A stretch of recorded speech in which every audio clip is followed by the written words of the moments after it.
જય શ્રી કૃષ્ણ. માનવ જીવનનો ઇતિહાસ સાક્ષી છે.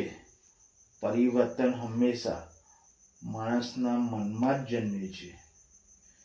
જીવનમાં જ્યારે એક વ્યક્તિ વિચારે છે, વ્યક્તિ નક્કી કરે છે, વ્યક્તિ પ્રથમ પગથિયું ભરે છે, પછી જ દુનિયા બદલાય છે. તમારા અંદર પણ એક એવી શક્તિ છે, એક શક્તિ જે તમારી ઈચ્છાઓ હકીકતમાં ફેરવે છે. પણ શક્તિ ત્યારે જ કાર્ય કરે છે જ્યારે તમે તેને જગાડો, તેને બોલાવો, તેને દિશા આપો. આ શક્તિ છે નિર્ણય લેવાની શક્તિ.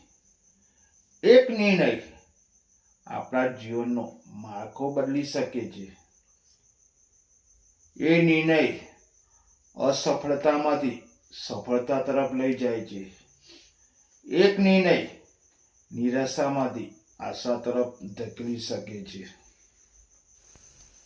લોકો ઘણીવાર કહે છે કે ભાગ્ય બધું નક્કી કરે છે, પણ સત્ય એ છે કે ભાગ્ય બદલી નાખવાની ક્ષમતા પણ તમારા નિર્ણયમાં છુપાયેલી છે. જીવન ત્યારે બદલાય છે જ્યારે તમે બદલાવ લાવવાનો નિર્ણય કરો છો.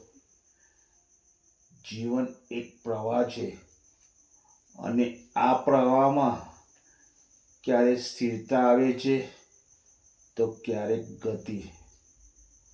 પરંતુ સાચો બદલાવ ત્યારે જ આવે છે જ્યારે આપણે પોતે જ તે બદલવાનું નક્કી કરીએ છીએ.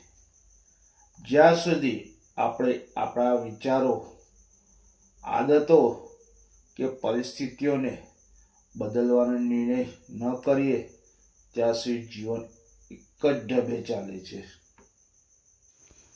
પરંતુ આ નિર્ણય ફક્ત ક્ષણનો હોય છે. તેની અસર દૂરગામી હોય છે. તે આપણને નવા રસ્તાઓ શોધવા, પડકારોનો સામનો કરવા અને અજાણ્યા ક્ષેત્રોમાં પ્રવેશ કરવા માટે પ્રોત્સાહિત કરે છે. જ્યારે આપણે બદલવાનું સ્વીકારીએ છીએ ત્યારે આપણે પોતાની જાતને નવી શક્યતાઓ માટે ખોલીએ છીએ અને આ જ ક્ષણથી આપણું જીવન એક નવી દિશા પકડે છે. આથી જ બદલાવની શરૂઆત હંમેશા આપણા પોતાના નિર્ણયથી જ કરીએ. સર્વને જય શ્રી સ્વામિનારાયણ.